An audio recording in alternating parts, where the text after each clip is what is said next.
اللہ جل شانہ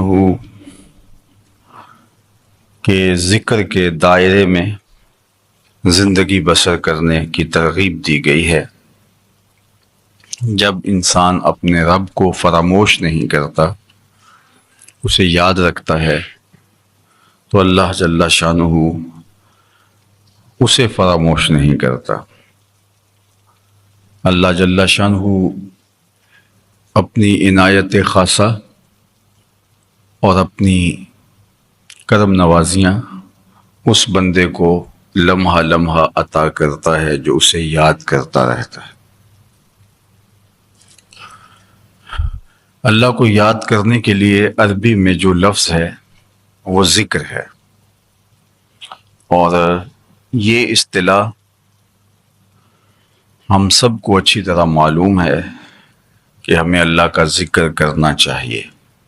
ذکر الہی ہمارے دل کی غذا ہے، روحوں کی تسکین کا سبب اور قرار باطن، اور اللہ جل شانہ کی قربتوں کا ذریعہ ہے۔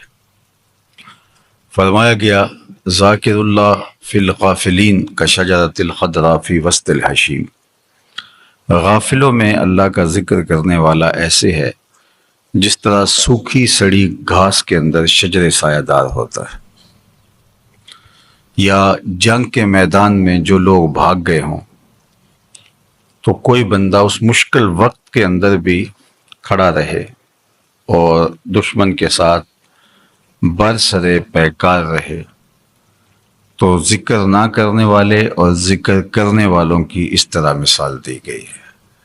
اللہ کے ذکر سے اعراض کرنے والے میدان جنگ سے بھاگنے والوں کی طرح ہیں، اور اللہ کا ذکر کرنے والا ثابت قدم رہنے والوں کے زمرے میں شامل ہوتا ہے۔ ذکر کی جو لغوی تعبیر ہے وہ تو یہی ہے یاد کرنا، یاد کرنا، یاد رکھنا۔ یہ ذکر کسے کہا جاتا ہے، اور اس کو پھر تفعیل کے مصدر پر لے جائیں تو پھر تذکیر، تو تذکیر کا مطلب نصیحت پکڑنا ہے۔ تذکیر کا مقصد کسی کو یاد کر کے اس سے عبرت حاصل کرنا ہے۔ اللہ نے ہمیں قرآن مجید میں تذکیر کا حکم بھی دیا گیا ہے۔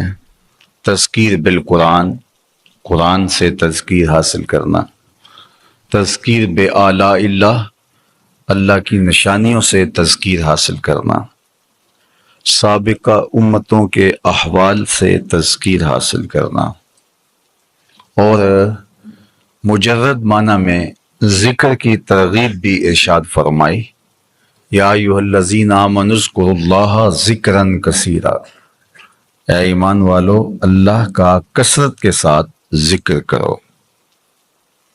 تو وہ عمل جس کا اللہ جل شانہ نے کثرت کے ساتھ کرنے کا حکم دیا، وہ چیز جو کثرت کے ساتھ بجا لانے کے حکم کے ساتھ جڑی ہوئی ہے وہ اللہ کا ذکر ہے۔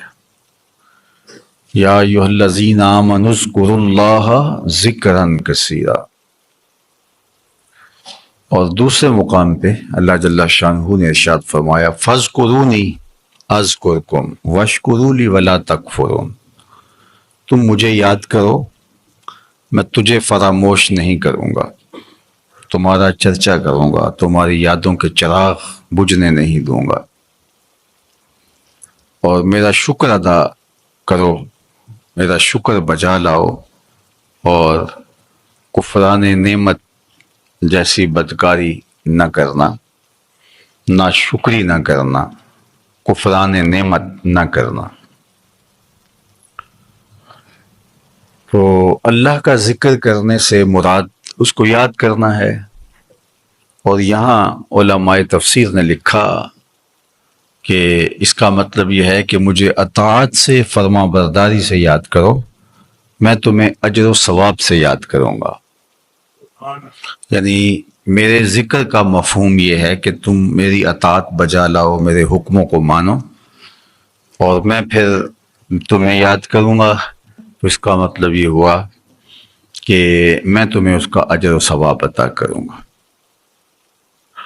اور اعلیٰ حضرت امام اہل محبت نے اس کا ترجمہ کیا، فَاذْكُرُونِي أَذْكُرْكُمْ، تم مجھے یاد کرو میں تمہارا چرچا کروں گا. یعنی جب تم مجھے یاد کرو گے تو اللہ کا یاد کرنا کیا ہے کہ وہ تمہاری عزت افزائی اس طرح فرمائے گا کہ کائنات کے اندر تمہاری عظمتوں کے جھنڈے گاڑ دیے جائیں گے، تمہارا چرچا ہو جائے. ایک روایت میں ہے کہ جب بندہ اللہ سے محبت کرتا ہے تو اللہ جل شانہ اس سے محبت کرتا ہے.